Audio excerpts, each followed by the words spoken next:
Eh bien, bonsoir à tous et bienvenue dans ce 40e numéro de Miasme, le magazine d'information de l'actualité spirituelle, mystérieuse et étrange. Et ce soir, bien entendu, pour m'accompagner, monsieur Silvano Trotta. Bonsoir Silvano. Salut Antoine, Comment vas-tu bien? ça va, et toi? Fini la grippe? Bah écoute, La grippe, c'est fini, et tu m'envoies ravi parce que j'en pouvais plus. Et ce soir, eh bien, on va recevoir encore du beau monde.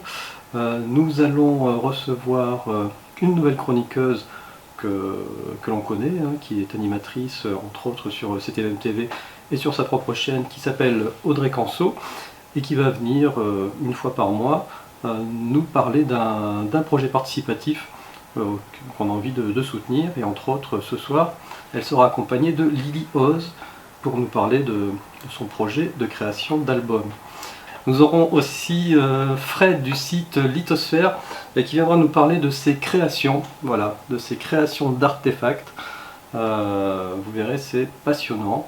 Et puis on retrouvera aussi notre ami Laurent de Marseille pour nous parler d'un livre qui est paru il y a déjà quelques années, qui s'appelle La genèse de l'humanité. Voilà. Bon, je crois qu'il y a encore eu pas mal de mouvements sur UAT cette semaine. Oh oui, comme toutes les semaines. Difficile à suivre des fois, hein, tu sais, hein. Même pour moi. Dis-moi tout. Alors, j'ai essayé de discuter d'une chose que, comme tout le monde dit, a du mal à faire une publication sérieuse dessus, c'est la fameuse Terre plate. Chaque fois que je regarde des émissions sur la Terre plate, là j'avais vu par exemple Enki interviewé par notre ami Alexis Lambin. Il se dit qu'il se fait insulter, qu'il se fait tuer à longueur de journée. Moi, j'arrive pas à comprendre ça. J'arrive pas à comprendre pourquoi il y a tant de haine et tant de gens qui se sentent supérieurs, hein, avec des réflexions toutes bêtes, style quand on regarde les planètes, elles sont rondes, pourquoi la Terre serait plate, oh là là. Et les choses plus étonnantes, c'est que des fois, il y en a qui disent rien, par exemple, quand un type comme Elon Musk dit que nous vivons dans une simulation informatique. Alors là, par contre, les journalistes sont à ses genoux, mais ne disent rien, ne posent pas de questions, retransmettent fidèlement ses propos, ne le traitent pas de fou et de malade. C'est sûr, traiter Elon Musk de fou, c'est un petit peu difficile. Pas beaucoup de monde aurait de la facilité à le croire. Mais alors pourquoi la Terre plate, ça crée autant de haine? Tu peux me dire, toi, Antoine? C'est vrai que, vu comme ça, bon, une différence de point de vue, il n'y a pas de raison de générer autant de passions haineuses. Là, pour le coup, tu as l'impression que ça va chercher au tréfond du tréfond d'un secret caché, tu vois, au fond de notre mémoire. Et ça, du coup, voilà, ça, comme si ça venait titiller quelque chose qu'on a essayé de complètement occulter. Ça, en tout cas, ça me fait penser à ça. Mais alors pourquoi quand Philippe Cadic, par exemple, avait dit déjà en 74, même avant, dans les années 70, qu'il pensait qu'il vivait dans une simulation informatique, ça n'a pas créé ce genre de haine? Parce que là, pour le coup, si nous vivons réellement dans une simulation informatique, et ça a peut-être complètement été effacé de notre mémoire profonde, donc du coup, ça ne déclenche rien en nous. Par contre, c'est peut-être tout simplement un bug, tu sais, parfois en informatique, on n'efface pas toutes les données comme il faut, et voilà, il reste peut-être un bout de données quelque part qui excite tout ça. Bien que pour ma part, j'ai vraiment du mal avec la théorie de la Terre plate. Mais ça ne déchaîne en tout cas pas de mouvement haineux en moi. Moi, je crois. Moi non plus. J'adore les écouter. En plus, Oui, il y a de très bons arguments, hein. Il y a de très très bons arguments, je trouve. il y a des bons arguments. Et donc, pour calmer tout ça, justement, dans l'idée, si on vit dans une simulation informatique, pourquoi on ne vivrait pas cette simulation sur une Terre plate, hein, tant qu'à faire? Et d'ailleurs, les objets qu'on voit ronds dans l'espace peuvent très bien être ronds et plats. Donc j'ai posté une belle, magnifique vidéo, je ne sais pas si tu connais, des plaines d'Uyuni. C'est un lac de sel fantastique en Bolivie, à 3650 mètres d'altitude, qui fait près de 11 000 km² de circonférence. En fait, c'est à peu près 100 km de largeur pour 150 km de longueur. Et c'est un endroit magique parce que c'est tout plat. Donc déjà, hein, j'aimerais bien aussi savoir pourquoi, même si on peut jouer avec les dénivelés, bien sûr. Voir pourquoi une telle superficie peut être totalement plane. Alors quand je dis totalement plane, ça veut dire que si tu prends un télescope puissant et au lieu de le fixer vers les étoiles, tu le fixes à 1,70 m du sol et tu pointes l'horizontale, tu vas voir un homme de 1,70 m, 1,80 m de la tête aux pieds. Alors, on t'explique qu'il y a une courbure terrestre. Après, c'est vrai que même dans une sphère, tu peux niveler, mais c'est pas le seul exemple. Et cet endroit, il est magique parce que c'est un lac de sel tout blanc, et quand il pleut, évidemment, c'est uniformément plat. Évidemment, le sel retient l'eau, donc tu as une fine couche d'eau. Et quand il y a ensuite le ciel bleu qui revient avec les nuages, tu as l'impression d'être dans un miroir, puisque tu vois le reflet des nuages. Donc, j'ai essayé de nouveau de rediscuter de la Terre plate en leur disant que c'était pas si différent de la simulation informatique, mais c'est quelque chose qui est effectivement, comme tu le dis, très très difficile à concevoir et à parler. Personnellement, moi, j'y crois pas non plus, mais je suis très intéressé par savoir pourquoi les gens pensent tout d'un coup, depuis peu quand même, ça date pas de il y a 100 ans, que la Terre est plate et qu'il y a de telles émissions, de tels arguments sur la Terre plate. Après, ils ont de sacrés arguments que, personnellement, je sais pas répondre. Tu sais, ça me fait penser tout simplement aux discussions qu'on a avec Rock. Est-ce que ça a été un os à ronger qui a été lancé à une certaine partie de personnes qui commençaient à se poser trop de questions, voilà, pour les détourner, je ne sais pas. En tout cas, c'est un sujet effectivement qui déchaîne les passions, mais voilà, continuons à en discuter, on va dire, en toute quiétude, ça fait plus avancer le schmilblick qu'en s'énervant. Autre point cette semaine sur UAT. On reste dans le même domaine, parce que souvent il y en a qui postent, tu sais, avec notre ami Thomas qui fait ses pitreries dans l'ISS, il y en a qui postent de belles photos de galaxies, de belles photos de la Terre. Alors ça, il y en a en veux-tu, en voilà. Et donc je leur ai expliqué sur UAT comment une photo de galaxie était faite. Par exemple par Hubble. Donc j'ai pris une vulgaire galaxie spirale. Je leur ai montré que pour cette réaliser, ce n'est pas une photo, c'est une conception. C'est-à-dire que Hubble va prendre à peu près une photo toutes les 10 secondes pendant X heures et ensuite sur une période de 3 semaines. Et ensuite, c'est travaillé par ordinateur. Et donc, j'ai mis une petite vidéo, une petite animation. C'est en noir et blanc, il faut le savoir, c'est pas en couleur. Ensuite, on calcule les longueurs d'onde pour y rajouter les couleurs. Et c'est tout un travail. Donc, pour une simple photographie, qu'on appelle nous photographie, mais qui n'en est pas une, d'une galaxie qu'on reçoit en disant, tiens, voilà la galaxie Tartampion prise par Hubble, c'est à peu près 3 semaines de boulot. Voilà. Et au départ, c'est une simple image noir et blanc, totalement insignifiante et horrible. Tu sais quoi, on va la passer.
Tu vois comment que c'est fait?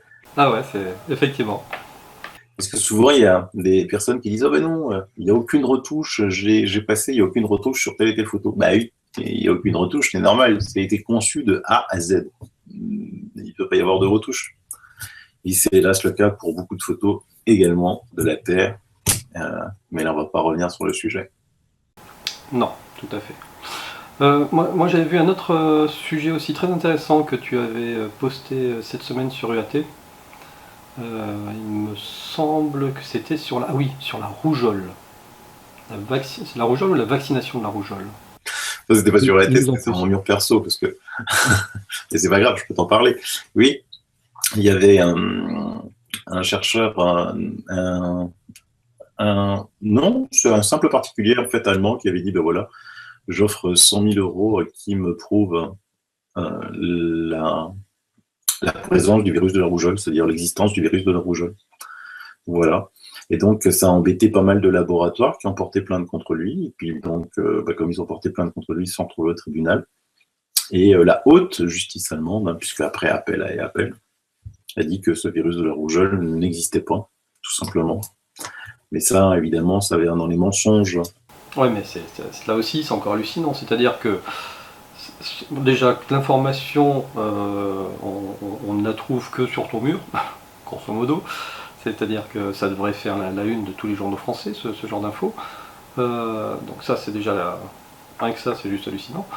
Ce qui est aussi hallucinant, c'est que du coup, on vaccine nos gamins depuis des années, et c'est un vaccin obligatoire, hein, ça fait partie des 3 vaccins obligatoires, il me semble, la rougeole.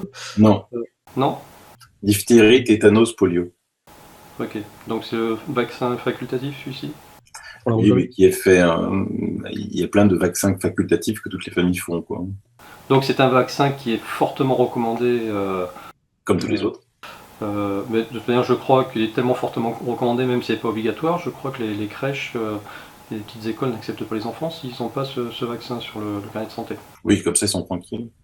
Et donc tout ça pour nous dire que ce virus n'existe pas. Oui, Donc on nous vaccine contre quoi?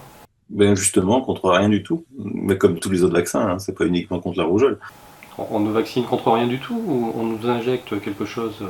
Ah non, ça on t'injecte évidemment, fortement, on t'injecte quelque chose. Et c'est justement ces injections qui posent problème. Parce que pour te faire une injection, il faut que ce soit quelque chose qui soit pas infecté, on va pas t'injecter de l'eau de mer, hein, parce que il faut quand même des éléments, il faut quand même vendre le produit.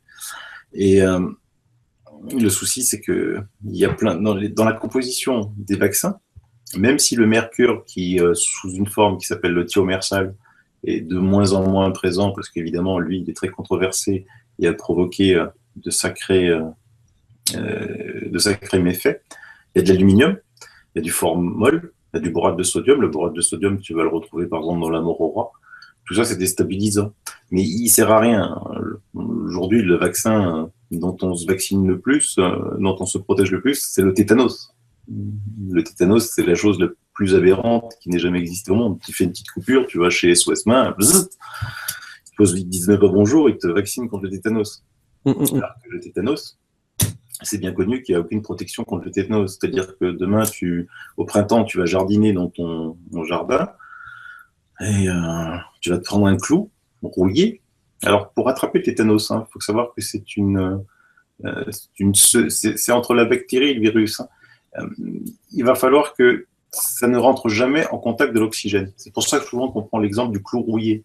Tu vois, il y a ce tétanos, il y a la rouille qui protège de l'oxygène, ça rentre dans ta peau, ça enlève la rouille, mais il faut absolument pas que ça rencontre aussi ton réseau sanguin, parce que notre réseau sanguin est inondé d'oxygène.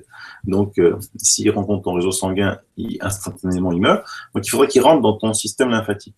Donc, tu as une chance sur 1 million pour que ça arrive. Et pour attraper le tétanos, tu es fort et robuste, tu as attrapé le tétanos parce que tu n'as vraiment pas eu de chance. Tu vas guérir du tétanos, on va te guérir du tétanos, c'est pas une maladie mortelle. De toi à moi, il n'y a aucun vaccin contre aucune maladie mortelle, parce que sinon, injecter un vaccin contre une maladie mortelle et le choper, tu meurs, on peut se retourner contre le laboratoire. Par contre, tu te fais vacciner contre la grippe et puis tu chopes la grippe, bah oui, tu l'avais déjà avant et tout, tu vas aller contre la grippe. Et l'année suivante, mais alors t'as vraiment pas de bol, Antoine, tu retournes dans ton jardin, tu rechopes un clou et tu rechopes le tétanos. Tu dis, mais attends, c'est pas possible. Je l'ai fait l'année dernière, je l'ai fort et robuste, j'ai guéri et je me le rechope. Et là, on va te dire que le tétanos n'a aucune mémoire, c'est-à-dire que c'est comme la grippe, tu vas pouvoir le choper tous les ans, toutes les semaines, si tu veux, si t'as pas de chance. Donc s'il n'a pas de mémoire, le vaccin... Ne sert strictement à rien, et ça tout le monde le sait. Et il faut bien savoir que pour discuter de tout ça, si tu vas aller dans des médias, parce que tu disais tout à l'heure pourquoi c'est sur ton mur et que c'était pas ailleurs, c'est parce que le lobby de la pharmacie et de la chimie, c'est un des plus lourds en termes de régie publicitaire pour tous ces médias-là. Donc si toi tu veux aller parler de ça, si moi je voudrais par exemple aller parler de ça, si je suis invité, je sais pas moi, sur une grande chaîne mainstream, on va me demander si je suis médecin.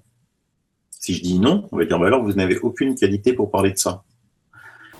Et si tu dis oui, t'es rayé de l'ordre. Et le problème, c'est que si tu es médecin, mais que tu dis que les vaccins c'est de la merde, qu'est-ce qui va t'arriver? Comme le professeur Joyeux, tu vas être rayé de l'ordre, radié de l'ordre. Donc tu ne pourras plus exercer ta profession.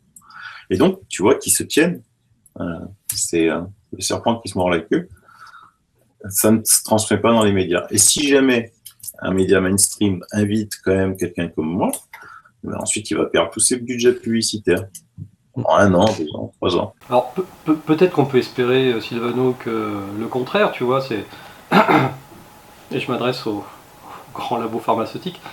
Pour faire taire Sylvano ici, envoyez-nous quelques millions d'euros et puis on y réfléchira.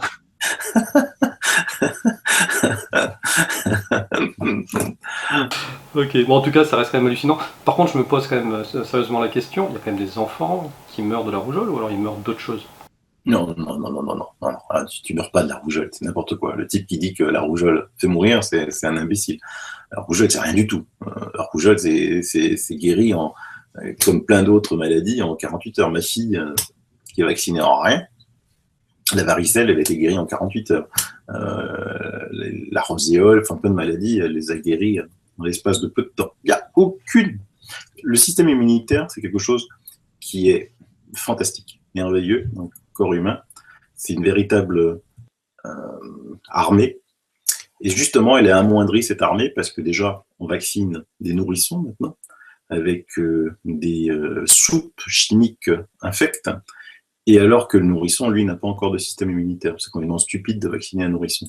Le système immunitaire du nourrisson, il est fait grâce au lait maternel. Ça, c'est très important aussi. Et surtout pas le lait vendu en pharmacie, qui est une pure infection aussi. Donc le lait maternel, c'est très important. Ça donne les anticorps, ça transmet les anticorps, parce que justement, le nourrisson n'a pas de système immunitaire. Il commence à avoir un système immunitaire à partir de 6 mois. Et c'est ensuite qu'il va commencer à rencontrer toutes ces maladies infantiles. Et c'est très important que les enfants rencontrent ces maladies infantiles, parce que justement, ça va former, ça va aider le système immunitaire. Un peu comme si toi, tu voudrais courir à 100 mètres, il faut que tu t'entraînes, il faut que tu t'entraînes. Voilà, c'est l'entraînement du système immunitaire, c'est très important de le faire, et c'est très important de faire ces maladies infantiles. Ok, bon.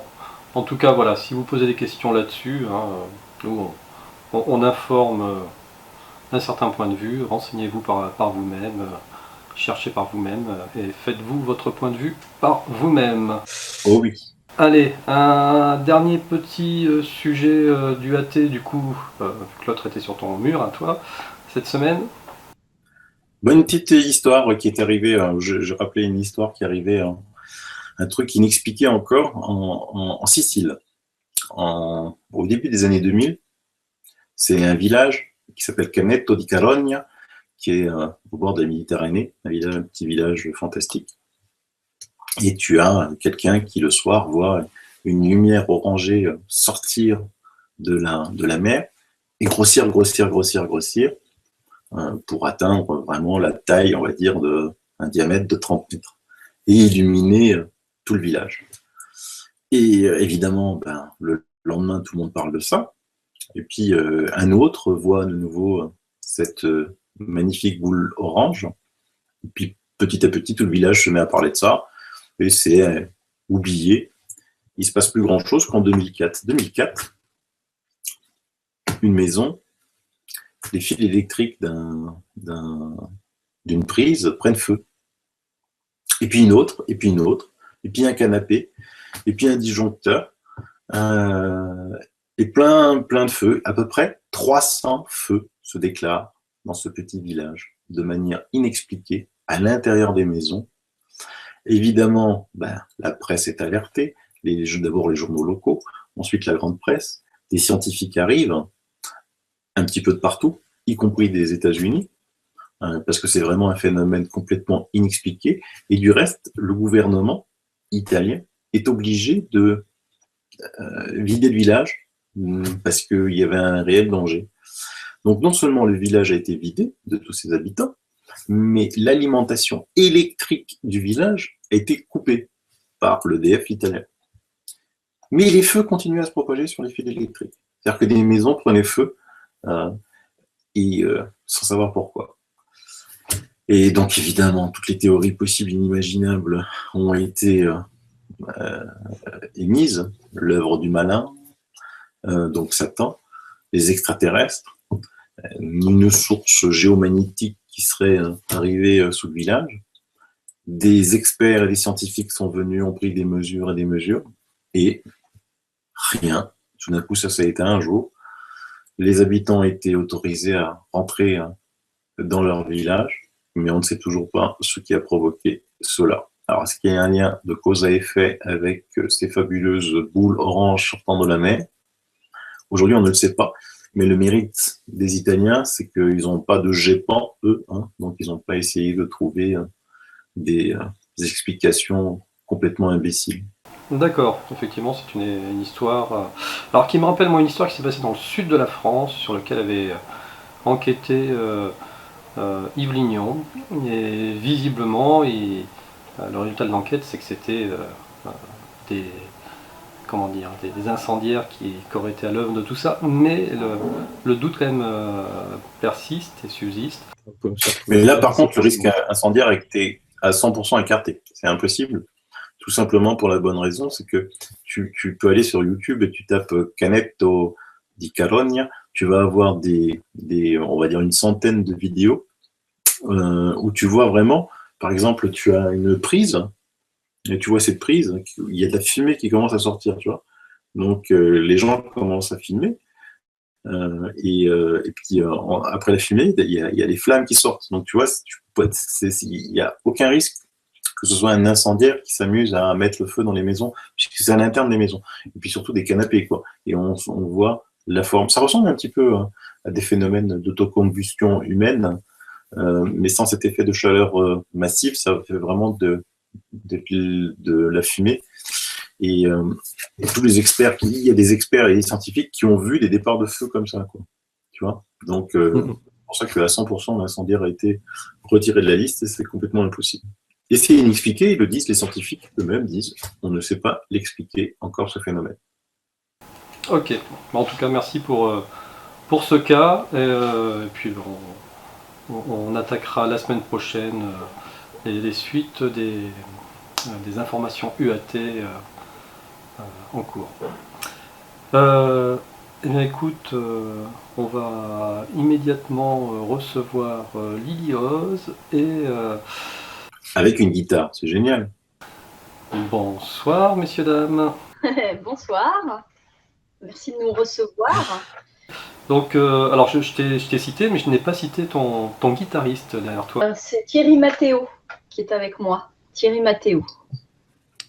Bonsoir. Salut. Bonsoir, salut. Salut. Bon, et puis on va recevoir aussi donc Audrey Canso qui vient d'arriver. Bonsoir Audrey. Bonsoir, comment vas-tu Antoine? Bah écoute, je vais beaucoup mieux, ma petite grippe a été, ça y est. Ah oui, c'est vrai que t'as fait partie de la vaste épidémie de grippe là qui envahit la France depuis plusieurs semaines. Voilà. Et alors donc, du coup, comme on l'avait nous annoncé sur Miasme, tu rejoins notre grande bande de chroniqueurs, voilà, et tu vas venir régulièrement nous proposer un projet participatif qui est ton coup de cœur, qui te plaît, en tout cas que tu as envie qu'on soutienne. C'est ça. Ouais, parce que le Nouveau Monde est en train enfin, c'est un mouvement qui prend énormément d'ampleur. Et donc, il y a plein d'initiatives qui naissent dans le milieu associatif, dans le milieu de la chanson, dans vraiment beaucoup de choses. Et il y a plein de structures qui naissent, plein de belles idées, mais il y a besoin de sous, quoi. Donc voilà, il est temps de communiquer un peu sur tous ces événements parce que voilà, il y a besoin d'argent pour que le Nouveau Monde puisse s'expanser, se manifester dans la matière. Voilà. Donc je serais ravie d'assurer cette chronique 2 ou 3 fois par mois. On va voir en fonction des possibilités parce qu'il y a beaucoup de projets de toute façon qui ont envie d'être soutenus et sur lesquels il est nécessaire de faire une communication. Ok, entendu. Et donc ce soir, on reçoit donc Lily Oz qui ose faire sa révolution avec son premier album. Ouais, Lily que j'ai découverte via en fait parce que Lily est aussi porte-parole et fondatrice de la société de l'association Awake. Et donc j'avais découvert une soirée, en fait, la publicité d'une soirée qui était vraiment super, qui a eu lieu au théâtre des Feux de la Rampe le 11 janvier, où il y a eu plein d'intervenants, des gens comme Grégory Mutombo, tout ça. Et donc j'étais tombée sur ses chansons et j'avais vraiment eu un coup de cœur pour sa voix, qui est vraiment, d'ailleurs elle va nous chanter 2 chansons, donc c'est super cool, qui est donc une voix qui m'a fait penser un peu à celle d'Olivia Ruiz. Donc voilà, une voix très angélique, très lumineuse, et puis des textes aussi, franchement, qui sont beaux, qui sont très travaillés. Et donc voilà, pour moi, c'est une femme vraiment nouveau monde dans sa façon d'aborder la musique et dans sa façon aussi d'agir dans la vie au quotidien. Voilà, c'est une femme du nouveau monde, comme il en manque. Donc voilà, j'avais envie qu'on parle de Lily. Et peut-être que Lily, tu peux nous dire 2 mots sur ta vocation de chanteuse qui est venue sur le tard, en fait. C'est marrant comment ça a été venu. Bah oui, moi c'est une révolution pour le coup, pour de vrai. Hein. C'est révolution avec un accent circonflexe sur le E. Donc c'est l'idée de se rêver soi-même, finalement de se révéler aussi à soi. Et la musique m'est apparue vraiment comme une révélation. Et j'ai été à un concert il y a 5 ans. Et en sortant de ce concert, je me suis dit, bah voilà, il faut que j'écrive des chansons. Donc je suis rentrée chez moi et le soir même, j'ai commencé à écrire des textes. En fait, j'avais pour projet de proposer ces textes à des artistes connus. Voilà, je ne connaissais rien à la musique, donc j'avais écrit en slamant, en me disant que dans une chanson, il y avait au moins un rythme, à défaut de connaître les notes. Et donc, j'ai commencé comme ça, j'ai écrit un texte, 10, 20, 30, et puis au bout de 2 mois, je suis allée voir Mathieu Chédid à l'entrée d'un concert pour lui proposer ces textes. Et j'ai pas réussi à communiquer comme je le souhaitais ce jour-là. Donc pour moi, c'était un peu le flop. Je suis rentrée chez moi et là, j'ai eu un deuxième déclic puisque en fait, tout simplement, je me suis dit, ces textes-là, est-ce que ça se chante? Tu vas les donner à des gens, mais ça fait 2 mois que tu écris, tu connais rien à la musique. Et donc, pour me rassurer, en fait, j'ai voulu voir si ça se chantait, en fait, tout simplement. Et donc, j'ai pris comme ça mes textes un à un et de manière très laborieuse avec un dictaphone, j'ai commencé à enregistrer les notes qui venaient sur ces mots. C'était pas laborieux, en fait, c'était plutôt inspiré finalement. Si ça t'est venu tout seul quand même. Oui, mais ce qui est étonnant, c'est qu'au début, c'était quand même un peu la peur finalement qui m'a amené, la peur de la honte en fait, tout simplement, qui m'a amené à expérimenter ça. Et c'est vrai qu'au bout de 2 heures, je ne sais pas ce qui s'est passé. Il y a eu un deuxième déclic qui s'est produit en moi et la musique fut, quoi. J'ai commencé à entendre de la musique et en fait, j'ai réalisé plutôt que la musique était avec moi depuis des années, que je chantais tout le temps. Donc, j'ai conscientisé ça, j'ai commencé à enregistrer toutes les mélodies qui passaient. J'aime à dire que ma vie est devenue une comédie musicale, que chaque émotion provoque, génère comme ça une mélodie, une nouvelle chanson. Et voilà, et à la base, je n'avais pas du tout prévu de chanter non plus. Et c'est ma rencontre avec un guitariste qui n'est pas Thierry, mais qui était le premier guitariste avec qui j'ai travaillé. Je m'étais dit, je vais proposer des chansons, mélodies plus texte, à des artistes connus. Et il a fallu que je lui chante ce que j'avais dans la tête. Au bout de 2 heures, quand j'avais fini de lui étaler mes diverses chansons, il m'a regardé, il m'a dit, je comprends pas pourquoi tu veux faire chanter tes chansons, parce que tes chansons, c'est toi et tu chantes bien. Et du coup, et la chanteuse fut alors. Et la chanteuse fut, voilà, j'ai mis Et du donc, temps à... c'était venu en 2 heures, en fait, tout ça. C'est ça que moi, que je trouve incroyable. En 2 heures, ça s'étale. On va dire que ma révélation musicale, cette idée d'écrire des textes pour des personnes connues, a eu lieu fin 2011. Ouais. Voilà, et j'ai commencé à entreprendre on va dire, les mélodies 2 mois plus tard. Et je suis allée vers la chanson véritablement 3 mois encore plus tard. Donc, il m'a fallu 6 mois, on va dire, vraiment pour me révéler en tant qu'auteur, compositrice, interprète. Ouais. Voilà. Pour t'autoriser, te dire, bon, voilà, j'ai le droit d'exister comme ça aussi, quoi. Bah, c'était pas une question de droit, c'est que pour moi, ça n'a jamais été un projet réfléchi et je ne me suis jamais dit que j'allais être chanteuse ou faire de la musique, en fait. Hein. Moi, mon objectif, c'était de transmettre des messages. J'ai toujours été quelqu'un d'engagé et avant de faire de la musique, j'étais une intellectuelle engagée, on pourrait dire. J'ai écrit des livres, enfin, en tout cas un livre, et j'ai participé à plusieurs ouvrages collectifs. Et c'est vrai que mon idée, c'était d'élever justement, de participer à cet éveil des consciences. Et en fait, en allant à ce concert, j'ai compris que en fait, l'intellect n'était pas la mode et qu'il valait mieux transmettre les choses finalement de Passer manière par l'art, ouais. Voilà, de manière plus douce, plus sensible. Plus efficace qu'un discours, effectivement, ouais. Et donc, du coup, aujourd'hui, vous avez déjà 42 000 euros, plus de 42 000 euros. Et il vous manque à ce jour 7 000 euros, c'est ça, pour boucler l'album. Voilà, on est trois acteurs, on va dire. Il y a un producteur, société d'édition, en la figure de Hubert Montoya, en fait, qui représente aussi les studios de la Chine à Paris, qui nous accompagne sur ce projet. Il y a Thierry Mathéo qui est avec moi, qui est donc l'arrangeur du disque, qui est évidemment musicien aussi sur l'album, mais qui va diriger toute la fabrication de l'album, toute la création. Et puis il y a moi-même, donc on va dire que chacun apporte son savoir-faire, ses moyens. Et c'est vrai que le total du projet, c'est quand même 23 chansons. Ça représente un mois de studio, ça représente plus d'une dizaine de musiciens. Donc ça coûte très cher. C'est un double album. Donc en gros, le budget global de l'album, c'est 50 000 euros. On va dire qu'on a réussi à couvrir 42 000 et qu'il nous manque encore ces 8 000 pour finir, parce qu'on est déjà bien entamé dans le process de cet enregistrement, mais c'est vrai que ça nous permettrait d'aboutir véritablement avec plus de tranquillité, plus de rapidité, et puis de pouvoir boucler ce budget. D'accord. Et donc, vous rentrez en studio dans quelques jours, je crois, c'est imminent. Début février, ça commence. Donc là, on est dans toute la préparation, parce qu'il y a évidemment tout le temps pour préparer avant les sessions de studio. Donc, on peut dire qu'on est déjà dedans, mais qu'effectivement, les premiers enregistrements vont commencer là, début février. D'accord. Ok, je crois qu'on a toutes les infos nécessaires. De toute façon, il y aura, Antoine, j'imagine qu'il y aura le lien du site KissKissBankBank où on peut participer à la campagne de financement du disque de Lily. Alors, tout à fait. D'ailleurs, je le passe à l'écran en ce moment même. Oui, voilà, c'est ça. Donc, il y a tous les détails. Donc, vous allez sur KissKissBankBank et vous tapez Lily Oz. Alors, aujourd'hui, donc, elle en est à peu près un septième de l'objectif. Il reste encore 36 jours, donc voilà, n'hésitez pas à participer. Moi, j'aimerais bien faire un petit focus sur les contreparties, Lily, si tu veux bien. Parce que moi, il y en a une qui me fait rêver. C'est pour 75 €, recevez un grand merci et 2 entrées gratuites pendant 1 an au prochain concert de Lily Oz. Plus bien sûr toutes les autres contreparties.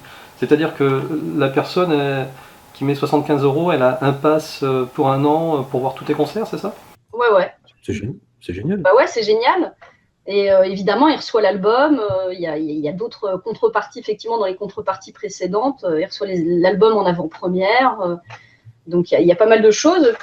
Je sais que sur les montants encore au-dessus, vous pouvez même assister à l'enregistrement ou avoir une écoute privilégiée de l'album au Studio de la Chine, parce que le Studio de la Chine, en fait, c'est un studio qui a été designé par l'un des plus grands acousticiens français qui s'appelle Michel Leduc. Et il a créé ce studio de manière à ce qu'on n'entende vraiment que la musique et pas du tout la résonance de la pièce. Ce qui veut dire que c'est un lieu exceptionnel pour écouter de la musique. Et quand vous entendez même un grand classique jouer dans son studio, c'est un peu comme si les personnes, les musiciens étaient devant vous. Ça devient physique, la musique. Les gens, c'est comme si vous étiez immergés au cœur de la musique. Donc c'est une expérience véritable d'avoir la chance d'entendre de la musique dans ce studio. Ça fait partie des contreparties aussi. Tout à fait intéressant. Et moi j'aime bien aussi aller voir les dernières contreparties, tu sais, celles qui coûtent effectivement un peu cher, mais alors là c'est juste du kiff. Celle à 1000 €, c'est recevez donc bien sûr le grand merci, l'entrée gratuite à vie au concert, jusque-là tout va bien. C'est à vie, c'est pas pendant un an. L'autre c'est à vie. Là c'est à vie. À vie, donc c'est-à-dire que... Ma reconnaissance est éternelle, de toute manière. Donc... à vie, ah oui, ça c'est génial. Et donc en plus, bien sûr, l'accès direct au paradis en tant qu'ange gardien, ça c'est normal. La rencontre avec l'artiste et puis assister à l'enregistrement du disque au studio de Chine et plus bien sûr toutes les autres contreparties. Il n'y en a que 5 disponibles, mais celle-ci elle est géniale. Bah oui, mais bon, voilà, après c'est vrai que c'est... faut être un grand fan, on est bien d'accord. Mais pour ceux qui sont des grands fans, honnêtement, c'est juste fantastique. Oui. Et puis pour évidemment les bourses les plus modestes, même la première contrepartie permet de recevoir de la musique. Donc c'est aussi une manière de précommander l'album, par exemple. Aussi, il faut pas... Enfin voilà, c'est une manière aussi de on va dire, acquérir l'album avant qu'il soit complètement fini, quoi. Et tu es sûr que Mathieu Chédid ne t'a pas piqué les textes?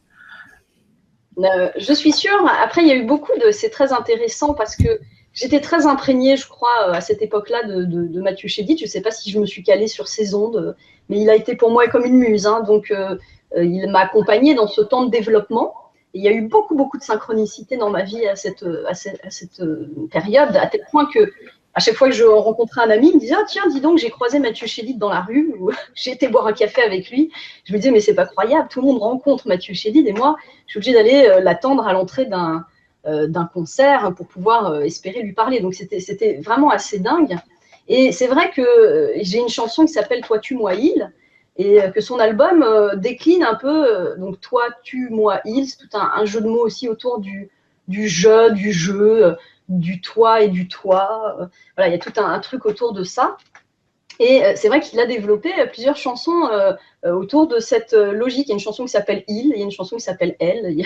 Voilà. Et donc, je ne sais pas, je pense que c'est vraiment peut-être de la synchronicité pure. Bah, tu sais quoi, moi je te prédis que Mathieu sera présent à un de tes concerts cette année, dans la salle. Peut-être cette année. Bah dis donc, bah écoute, Inch'Allah, j'ai envie de dire. Ok, bah, tu sais quoi par contre, pour donner envie à nos auditeurs et à nos web spectateurs qui ne connaîtraient pas encore, peut-être que le mieux c'est d'entendre un des morceaux que vous faites. On va même en faire 2, et le deuxième on l'écoutera à la fin de l'émission. Alors cette chanson, c'est une composition qui s'appelle « Dans la tête », et qui parle un petit peu qui décrit bien ma personnalité. Voilà.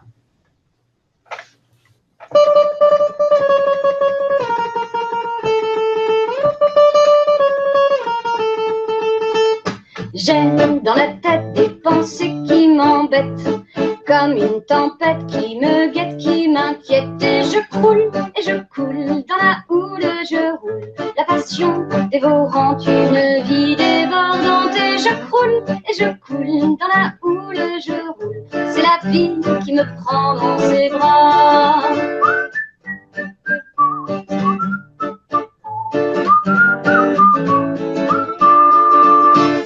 J'ai dans le cœur des doutes et des douleurs, mais j'ai pas peur, je m'effile en couleur. Et je vrille, et je vibre, je m'envole, je suis libre, comme une folle, je décolle, c'est l'amour qui me colle. Et je vrille, et je vibre, je m'envole, je suis libre, c'est la vie qui me prend dans ses bras.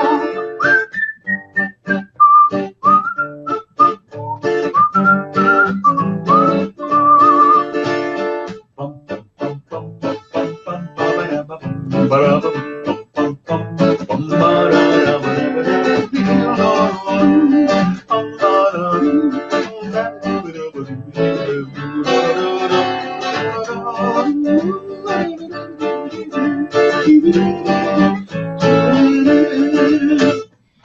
ma foi, je ne sais pas pourquoi.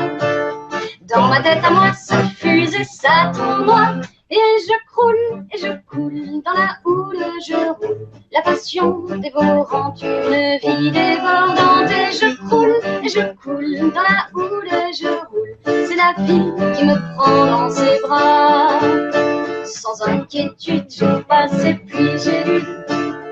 A-t-il l'habitude d'oublier les temps rudes? Et je vrille et je vibre, je m'envole, je suis libre. Comme une folle, je décolle, c'est l'amour qui me colle. Et je vrille et je vibre, je m'envole, je suis libre. C'est la vie qui me prend dans ses bras. C'est la vie qui me prend dans ses bras.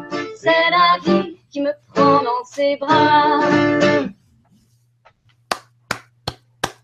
Mais, écoute, moi ça me fait penser, alors non pas par rapport à ce que disait Audrey, à Olivia Ruiz, quoique il y a quand même un univers qui est similaire, mais à un groupe beaucoup plus ancien qui s'appelle La Tordue. Je ne sais pas si vous connaissez. Je connais pas, moi, non. La Tordue? Non. Ouais, donc C'est un c'est groupe de quoi? C'est un groupe, et c'est exactement le même style, au féminin. Et c'est un groupe qui est génial et puis qui cartonnait vraiment début des années 90. Et j'espère que vous aurez le même succès que lui. Eh ben, merci. Mais tu vois, Lily, après, tu pourras aller tout de suite aller sur YouTube, taper La Tordue, voir un peu ce qu'ils ont fait. Oui, mais ce nom, mais je connais ce nom, hein. Mais là, comme ça ne me revient pas du tout de savoir ce qu'ils ont fait. Mais je pense que je dois connaître. Bon, ben voilà, moi je suis fan. Vous avez ma contribution tout à l'heure. Bah, c'est gentil. Je peux montrer peut-être la future pochette. Voilà, c'est le visuel. Alors, il n'est pas au format CD pour le moment, il est au format flyer. Mais bon. D'accord. Dessiné par. Alors, c'est dessiné par Christophe Boulmé, qui est un photographe de talent, un directeur artistique de talent et un très bon illustrateur, puisqu'il a fait cette photo, ce dessin à partir d'une photo de moi. Voilà. Également, je peux préciser que si vous voulez entendre d'autres titres, vous pouvez aller sur mon site internet, c'est lilyose.com. Voilà, il y a plusieurs titres qui sont déjà proposés. Ok. Bon, mais en tout cas, on vous remercie tous les deux d'être venus. Vraiment, c'était très agréable. C'est vrai qu'on n'a pas forcément l'habitude de recevoir des musiciens dans notre émission, mais voilà, c'était juste génial, très frais, et puis ça donne envie, c'est le genre de chanson qui donne envie d'être heureux après, voilà. Eh ben, j'en suis ravie parce que voilà, c'est l'idée, c'est de communiquer cette joie et même parfois dans l'adversité de trouver cette espèce de joie intérieure en fait qui nous permet de dépasser tous les obstacles. Et moi, la musique m'a aidée vraiment dans ma vie à me réinventer, à me révéler à moi-même, à me découvrir et puis à survivre aussi parfois à l'adversité de la vie, tout simplement. Et c'est vrai que j'ai cette joie qui m'accompagne et je suis contente si c'est ça qui passe. Voilà, donc moi aussi je vous remercie tous. Hein, merci Audrey et merci Antoine et de nous avoir permis de nous présenter et puis on espère peut-être échanger plus longuement une prochaine fois à d'autres occasions. Voilà. Et puis Audrey, écoute, très bonne Oui, première ça vous a fois. plu, alors, ma première proposition de financement Nouveau Monde. C'est ça. C'est original, en plus, une chanteuse, voilà, ça change un peu. Non, c'est très bonne proposition, mais il ne faut pas qu'elle soit tout aussi bonne à chaque fois, parce que Je vais investir. Sinon, tu vas te ruiner. Je vais me ruiner, quoi. Non, c'était génial, je te remercie. Merci beaucoup, hein, merci beaucoup, merci. Ok, bon écoute, Audrey, je te dis à la prochaine fois. Et puis, oui, avec plaisir. Avec plaisir. À très bientôt alors. Lily ose, voilà, continuer à oser, c'est vachement bien. Alors tout de suite, nous recevons donc Laurent Saint-Pierre. Salut Laurent. Bonjour Antoine, ciao Sylvane. Salut Laurent. Bon Laurent, des petits problèmes techniques la semaine dernière. Là, visiblement, tout va mieux. Donc tu vas nous parler de quel livre ce soir? Ce soir, je vais vous parler de la race de la Genèse de Will Hart. Alors, qui est Will Hart? D'abord journaliste et puis réalisateur de films américains. Il a toujours été passionné par les civilisations anciennes, un petit peu comme Zecharia Sitchin aussi, et comme on l'a fait il y a quelques semaines, comme le docteur Velikovsky. Mais lui, dans ce bouquin-là, c'est un essai, c'est pas un roman. Il s'intéresse, il se pose la question, est-ce que l'homme a génétiquement été modifié? Voilà. Est-ce que l'homme est dû à l'évolution darwinienne ou alors est-ce que dans un moment, il n'a pas été aidé par des entités extraterrestres afin d'évoluer et de pouvoir s'adapter à son environnement qui a changé comme lui-même. Donc, il interprète, c'est encore très bien écrit, et il parle du passé, il parle de multiples catastrophes, un peu comme le docteur Velikovsky, il prend pour référence des artefacts. Il va parler de l'Égypte ancienne et bien entendu des pyramides. Il va comparer aussi la Genèse trait pour trait. Et c'est dans le sens littéral, c'est-à-dire que par exemple, pour exemple, il est écrit dans la Genèse « Et Dieu descendit dans le jardin d'Éden et marcha ». Donc pour lui, cartésien, Dieu a deux jambes. Dieu chercha du regard Adam et Ève, donc il avait un regard, et les appela, donc il avait des lèvres pour murmurer. Donc il part du principe que le Dieu de la Bible où les dieux auraient créé ou modifié l'homme de Néandertal, les premiers hominidés, afin qu'il devienne cet être subliminal qui est normalement l'Homo sapiens sapiens. C'est dont parle ce livre. Donc, du coup, Laurent, j'ai l'impression que le nom de l'auteur, c'est Will Hurt, c'est ça? Will Hart. Rejoint quelque part on va dire les écrits de Mauro Biglino là-dessus. Il rejoint les écrits de Mauro Biglino, qui a écrit Le Dieu de la Bible vient des étoiles, tout à fait. Livre qu'avait présenté Silvano d'ailleurs, et que je commence à lire aussi. Et en corrélation aussi avec les travaux de Zecharia Sitchin sur les Anunnaki. Il ne cite pas les Anunnaki, il ne donne pas un nom à ces divinités pour lui, mais c'est vrai que tout cela se rejoint. Il part aussi de l'Égypte ancienne, de la corrélation entre les dieux égyptiens, les dieux sumériens, et des Grecs, des Romains, de tout ce genre de choses, des mystères en fait de la création. D'accord. Il apporte des réponses? C'est plus des interrogations que des réponses. Mais je pense que le lecteur, lui, peut trouver des réponses en lisant ce livre et en faisant des recherches sur le net et dans les bibliothèques. Oui. On peut trouver certaines réponses, pas toutes, mais on peut être aiguillé en lisant ce livre, absolument, qui est aussi très bien écrit et à la portée de tous, tous les chercheurs de vérité, en fait. Ok. Silvano, tu connaissais cet ouvrage, je suppose? Non, pas du tout. Mais par contre, je peux déjà te dire que c'est confirmé, vu qu'il a eu une très bonne intuition, puisque outre les écrits de Mauro Biglino, qui lui n'a fait que traduire la Bible correctement, et sans tromperie. Il y a d'autres travaux d'un chercheur, un biologiste moléculaire fameux qui s'appelle Pietro Buffa et qui dénote que justement avant, entre l'Australopithèque et l'Homo habilis, il y a un gain de 30% de la masse cervicale. Et ce gain de 30%, il le montre avec l'ajout d'un chromosome supplémentaire. Et c'est exactement ce que l'on peut faire génétiquement aujourd'hui avec des souris ou avec d'autres animaux, mais c'est surtout les souris qui sont utilisées en laboratoire. On peut génétiquement avoir des souris avec des rajouts, ce chromosome supplémentaire, avoir une capacité de 30% de plus par rapport aux souris précédentes. Et donc, il a tout à fait raison, ce Will Hart, et donc il avait une très bonne intuition. L'homme a été génétiquement modifié, c'est une certitude.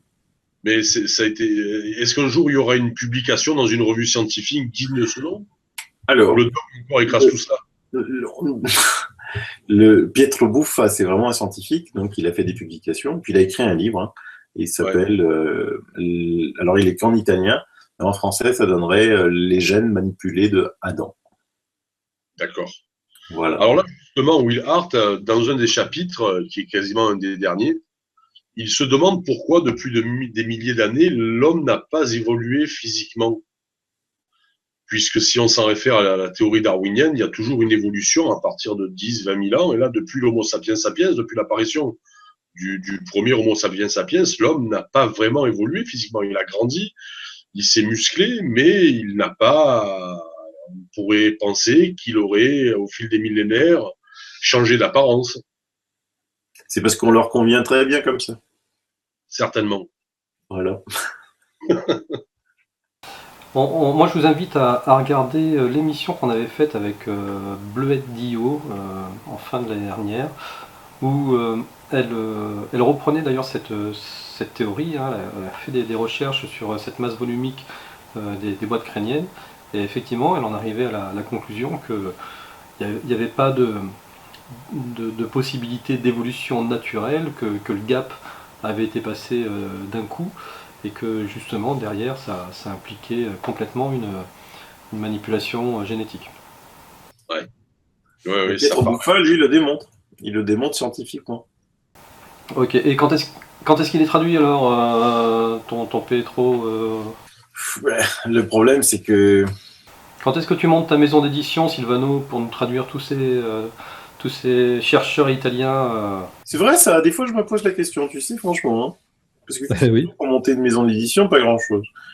Hein. Parce qu'il y en a des livres anglais, américains, hongrois, italiens à traduire, très intéressants. Il faudrait que je fasse une étude de marché un jour, parce qu'effectivement, en France, j'ai l'impression qu'on lit peu. Enfin, ils abordent des romans à l'eau de rose. Hein. Ouais. C'est absolument vrai. Les gens sont plus devant leur smartphone à jouer sur Facebook, ou même pas Facebook, mais Twitter, Instagram. On le voit dans le métro. Quand on était plus jeune, on voyait des gens lire dans le métro, dans le bus, même dans la rue en marchant. Exact. Maintenant, c'est des jeux vidéo sur le smartphone. Hein. Exact. Bon, en tout cas, moi j'espère que les gens, s'ils sont sur leur smartphone, sont en train de regarder Miasme TV, cette émission. Voilà. Comme ça, au moins, Ça sera quelque chose d'utile, ça sera beaucoup plus éducatif. Autre chose sur ce livre, Laurent ? Et pour finir, on pourrait peut-être faire du Zecharia Sitchin avec Rencontre avec les géants ou Rencontre avec le divin. Ben écoute, on en parle lors de ta prochaine chronique. On en parlera. Entendu. Bon, ben merci Laurent. Donc, on rappelle le titre, la race de la Genèse, par Will Hart. Voilà. Eh bien, avant de conclure ce 40e numéro de Miasme, eh bien, on va recevoir Fred de Lithosphère qui va nous présenter son activité. Et entre autres, il fabrique ce genre de petites choses juste magnifiques. Eh bien, bonsoir Fred, comment vas-tu ? Bonsoir Antoine, ben ça va, écoute, ça va bien. Donc, toi, tu es...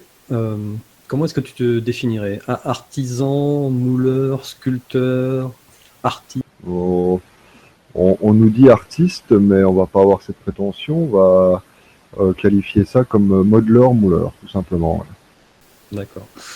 Et donc, alors pour te présenter à notre public, tu as lancé une gamme de produits sur un site qui s'appelle Shop Artefact, où l'idée, qui est très très bonne idée, c'est de reprendre les fameux artefacts du passé et de les reconstituer, parce que forcément t'as pas forcément accès aux pièces pour pouvoir en faire de l'imprimerie 3D, donc c'est toi qui le reconstitue, donc tu es obligé de l'étudier, cet objet, et donc du coup ça donne des petites choses comme ceci, hop, que je vais montrer. Donc celui-ci, c'est par exemple le calendrier Maya. Ouais, c'est Piedra ça, del Sol. Ouais, Piedra del Sol, ouais. Donc ça, c'est une pièce qu'on a réalisée il y a quelques temps, justement à la demande d'un client, et on l'a, emmené dans le domaine un peu décoratif pour que tout le monde puisse avoir accès à cet magnifique objet, parce qu'il est assez chargé en sculpture et en détail, en sachant que cette pièce fait 3,60 m de diamètre à la base. Donc on l'a réduite, on l'a réduite à une taille de 80 mm avec la même définition qu'il aurait pu prétendre être à l'époque. Et vous allez d'ailleurs super loin dans le détail, hein, c'est-à-dire que quand on a l'objet sous la main, on voit bien que comment dire, il y a une gravure en relief qui est ultra précise, et les détails sont tellement petits, honnêtement, il me faut une loupe, moi, pour pouvoir en apprécier vraiment tous les détails. C'est ça. C'est la subtilité d'ailleurs, et c'est ce qu'on aime aussi dans le métier qu'on fait, c'est de pouvoir justement, avec les méthodes et les techniques qu'on a actuellement, c'est de pouvoir apporter cette précision et la subtilité justement de faire découvrir ces objets et même, comme tu viens de le résumer, c'est de pouvoir éventuellement prendre une loupe et puis d'aller chercher dans les profondeurs pour voir la finesse et le moindre détail que ces fameux Aztèques avaient poussé à l'époque. Alors toujours sur cette Piedra del Sol, elle est déclinée aussi en couleur or, on va dire. Hop. Et elle peut servir elle est soit sur un format support, soit un format pendentif, soit sur un format presse-papier. C'est ça. En fait, l'idée, c'est qu'effectivement, à partir du même objet, c'est de pouvoir le mettre au quotidien autour de soi, que ce soit décoratif, qu'on soit passionné ou pas. Ça peut être un objet simplement décoratif, si la personne n'est pas forcément intéressée par l'histoire, puisque ce fameux calendrier Maya nous annonçait en 2012 la fin de notre ère, enfin la fin d'une ère. Pour d'autres, c'était la fin du monde. Donc c'est un objet qui peut paraître un peu, des fois, comment je pourrais dire, dérangeant pour une majeure partie d'un public, quoi. Et alors après, justement, on l'a décliné pour pouvoir le glisser où on veut chez soi. D'accord. Alors, depuis le début de notre conversation, donc tu dis on, c'est-à-dire que tu n'es pas tout seul dans cette aventure? Non. On est 3. D'accord. Tu veux nous les présenter? Alors, il y a mon associé qui s'appelle Ludovic Huet, et puis j'ai une personne qui s'appelle René Pouillard, qui est le papa de Patrice. Ah d'accord. Qui lui gère toute la partie, justement, c'est une personne qui a un savoir, et il nous transmet son savoir depuis quelques années. Donc c'est respect à lui aussi, parce que effectivement, toutes ces œuvres, alors il y a, comment je dirais, nous en interne, on fait vraiment la recherche sur la thématique, sur support documents, archives, et puis avec l'accompagnement de René, on met au point justement des fichiers qui nous permettent de passer soit en usinage, avec une CN, ou alors en modelage qu'on fait en interne, modelage donc de la pâte à modeler ou de la terre. D'accord. Et vous répartissez les tâches comment en termes d'action sur les objets? Toi, tu es plus spécialisé sur un champ d'action, par exemple? Alors moi, je chapeaute, pas sans prétention, je chapeaute pratiquement l'intégralité du projet. Et à côté de ça, on se donne les différentes missions qu'il y a à chacun pour aussi bien sur l'état de surface, la finition. Mon collègue Ludo est plus dans le côté finition, donc les patines que tu vois noires et or. Et à côté de ça, René est plus axé sur la programmation, conception graphique et usinage. Et pour ma part, on va dire que je lis, on se lit les uns aux autres, mais je suis un peu au-dessus pour donner les lignes. Et à côté de ça, moi, ma mission, c'est de mettre au point les recettes des produits, la conception des moules, et éventuellement, si on décide de faire de la petite ou moyenne ou voire très grande série. D'accord. Un objet comme celui-ci, c'est combien d'heures de travail? Alors celui-ci, pour résumer, en simple usinage, avec les moyens qu'on a actuellement, ça c'est une pièce, il faut compter 70 heures de travail pour la machine. Tout ce qui est après à côté, conception graphique, recherche, je te dirais que sincèrement, il y a même des projets où on ne compte pas nos heures. Il y a ce côté aussi passion qui fait que il y a une veille permanente et on le fait même indépendamment les uns des autres. Et quand on a les éléments, on fait des petites réunions entre nous et puis on apporte, on fait évoluer le dossier en fonction de ce que chacun a ramené. Et en fait, en recherche sur la thématique, je dirais on peut mettre des coefficients 5 à 10, hein, ça peut aller très loin. Oui, Voilà, parce que, comme j'ai dit tout à l'heure en introduction, c'est pas une imprimante 3D, hein, on est bien d'accord, vous n'avez pas les modèles, vous les reconstituez, donc finalement tu es presque obligé, pour pouvoir créer toi ton moule, de te mettre dans la tête, dans la peau de l'artisan de l'époque qui a créé le modèle pour vraiment retrouver toute la logique de construction, la finesse des mouvements, etc. etc. Ouais, complètement. Ouais. Oui, on s'invente pas non plus. Ce métier est assez particulier, hein, ce qu'on fait, parce qu'on est très peu de faiseurs. En France, il y en a, hein, mais c'est des métiers où il n'y a pas d'école d'ailleurs. On est autodidacte, hein, avant tout. Par là-dessus, il y a effectivement cette passion aussi de l'histoire qu'on a pu apprendre quand on était gamin à l'école, mais quand on a vu quelques documentaires qui nous ont ouvert un peu l'esprit, ou si on est ouvert justement l'esprit, ça nous permet de se remettre un peu en question et puis de se dire pourquoi pas essayer de concevoir ce genre d'objet, mais entre l'étape là et la finalité, effectivement, il peut se passer un certain temps avant de voir naître un objet physiquement dans nos locaux, quoi. D'accord. Alors, aujourd'hui au catalogue, qu'est-ce que vous avez? Si je vous partage un petit peu votre site, qu'est-ce que vous proposez? Alors, à cette heure-ci, on propose le calendrier Maya, effectivement, sous 2 formats différents. On a le mur de Cusco qui est, comment je dirais, côté ludique, en 2D et demi, où là, c'est un petit puzzle, un petit pêle-mêle, là, si d'ailleurs, j'invite les gens à se le procurer et à essayer de le reconstituer sans le plan qu'il y a dans la notice d'utilisation. C'est ça. Alors, le puzzle, effectivement, je vais le montrer, mais pas trop, pour pas qu'il tombe, parce que c'est un vrai puzzle. Il n'y a pas énormément de pièces, hein, mais alors sans le plan, c'est juste l'enfer. Ouais, c'est ça. C'est juste l'enfer. D'ailleurs, quand on voit ce puzzle, on voit qu'il y a toutes les pièces qui s'imbriquent les unes avec les autres. Et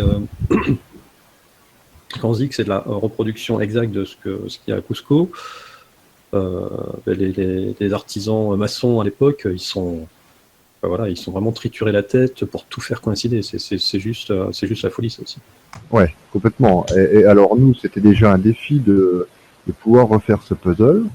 Donc on a travaillé avec de la photographie prise sur site pour être réellement, collé à l'original.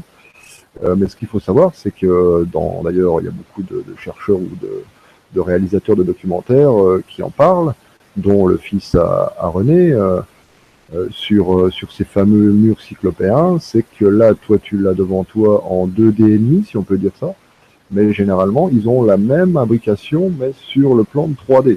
Donc ça veut dire qu'en arrière-plan, c'est comme si on construisait un jeu de cubes, comme quand on était gamin à Walt Disney, là. Mais derrière, justement, il y a ces fameuses imbrications que tu as face à toi, mais en arrière-plan, elles sont identiques aussi. Donc l'idée, par la suite, quand on aura un peu plus de souplesse au niveau de notre planning, on aimerait effectivement les créer en 3D. Ok. Allez, alors je montre très rapidement la dernière pièce que vous avez actuellement, qui est le Moai. Ouais. Le Moai, oui. Le Moai, alors son nom est assez pas tendancieux à dire, mais voilà, c'est celui qui est exposé effectivement au British Museum à Londres. Et on s'est inspiré justement pareil de toujours la même démarche, et qu'on a pris On a pris des photos, on a pris des documents, et on a essayé d'être le plus juste sur la représentation qui, je pense, était sur site avant que les Anglais viennent l'extraire de cette fameuse île de Pâques. Parce que c'est un des seuls, d'ailleurs, qui a été retiré, si on peut dire ça, de ses racines de l'île de Pâques. Donc, on retrouve tout ça, tout ton catalogue sur shop-artefact.com. Voilà. Sinon, vous tapez Shop Artefact sur Google, vous allez tomber directement sur le site. Donc, c'est vraiment des très très belles pièces décoratives et pas que. Voilà. Et nous, ce qu'on avait envie de vous proposer avec Fred, eh bien, c'est dès qu'il sort un nouveau modèle, qui vienne nous en parler à l'antenne et nous expliquer la partie historique de chaque modèle, savoir quels obstacles il a eu à franchir, quelles solutions il a dû trouver pour pouvoir arriver à fabriquer cette pièce. Voilà. Et donc je pense que ça va être vraiment intéressant parce que c'est vrai que ces objets-là, on a l'habitude de les voir dans les revues, dans les documentaires, sur les web TV, mais on ne se met pas 2 secondes à la place des gens à l'époque qui ont fabriqué ces objets pour se dire c'est quand même un boulot monstrueux. Et je pense voilà, ça va sensibiliser le public à ce genre de réflexion. Et donc le prochain projet, le prochain en cours, celui qui devrait sortir bientôt, quel est-il? Alors là, on a on va mettre un peu l'eau à la bouche à nos futurs passionnés qui se rendraient sur le site. C'est qu'on est en train de développer ce fameux disque de Sabou, qui lui, justement, on parle de technique et de complexité d'artefacts. Celui-ci est plus que... Alors c'est pas compliqué, mais il est hors du commun quand même.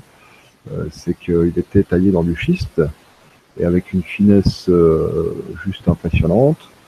Et même nous, avec les moyens qu'on a techniques, même les nouveaux matériaux qu'on a à disposition, on tourne autour depuis, ça va faire, voilà, tu m'as demandé tout à l'heure le temps que ça peut nous demander. C'est un objet, ça fait à peu près entre 6 et 8 mois sur lequel on est en réflexion dessus. On va bientôt pouvoir le présenter, peut-être qu'on le présentera chez toi en avant-première. Alors on parlera pas de moulage, mais on parlera déjà de réalisation, de reproduction à l'échelle 1. Donc il fait 60 cm de diamètre, et ça va déjà donner une idée un peu de comment on va pouvoir appréhender le moulage, les tirages, et ce qu'on aimerait sur ce disque pour que les gens aient la possibilité, l'accès à se l'approprier, c'est de faire 3 déclinaisons d'échelle. Voilà.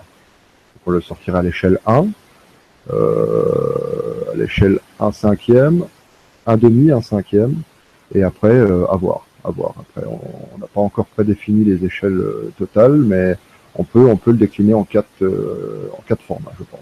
Ok. Bon, en tout cas, on a hâte que tu aies finalisé ce projet et que tu viennes nous en parler. Surtout que j'ai déjà plein de questions en tête sur le sujet. Aucun problème. En tout cas, Fred, je te remercie et puis je te dis à très très bientôt alors. À très bientôt, Antoine. Merci pour l'accueil et bonne soirée. Merci, salut. Bon, mais messieurs, je vous remercie d'être venus m'accompagner lors de ce numéro. Sylvano, je te dis à la semaine prochaine, voire même à très bientôt pour nos prochains enregistrements. Et puis Laurent, soit la semaine prochaine, soit dès que tu es prêt pour un nouveau livre à avoir absolument dans sa bibliothèque. La semaine prochaine, avec grand plaisir, on décidera de celui que l'on présentera. Ok. Ciao, ciao. À bientôt. Bye bye. Bye.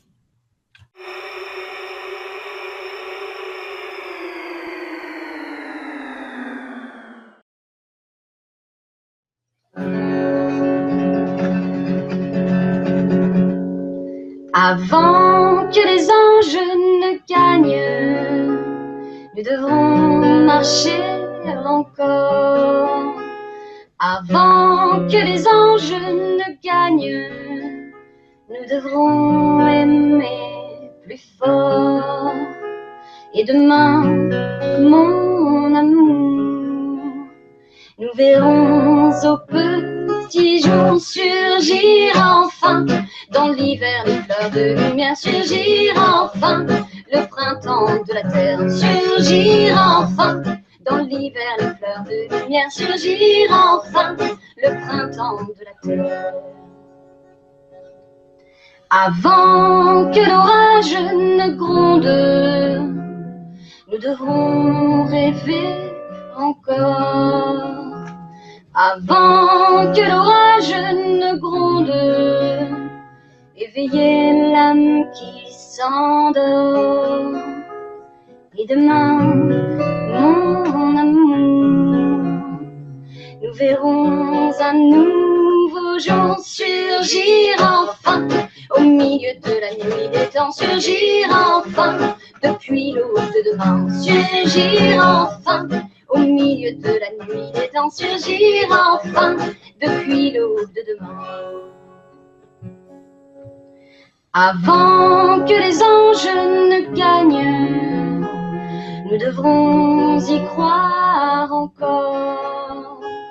Avant que les anges ne gagnent, nous devrons aimer plus fort. Et demain, mon amour, nous verrons pour toujours régner sans fin. L'amour, la joie, loin du chagrin, régner sans fin. La lumière de demain, régner sans fin. L'amour, la joie, loin du chagrin, régner sans fin. La lumière de demain, régner sans fin. L'amour, la joie, loin du chagrin, régner sans fin. La lumière de demain, régner sans fin. L'amour, la joie, loin du chagrin, régner sans fin. La lumière